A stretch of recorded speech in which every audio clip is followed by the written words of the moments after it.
আগের ভিডিওতে দেখিয়েছিলাম কিভাবে আমি চিরুনির ওপর রং দিয়ে মেকআপ করেছিলাম।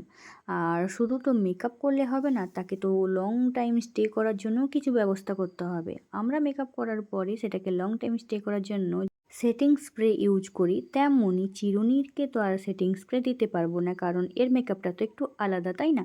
এখানে রং চঙে মেকআপ, তাই জন্য এর সেটিং স্প্রেটাও অন্যরকম হবে। এখানে কিন্তু আমি ইউজ করছি ভার্নিশ গ্লসের ভার্নিশটা ইউজ করছি, আর এটা দিলে কিন্তু এটা লং টাইম স্টে করবে আর এবং চকচকে একটা ভাব আসবে, গ্লসি গ্লসি ভাব থাকবে চিরুনিটা, তার জন্যই দেওয়া।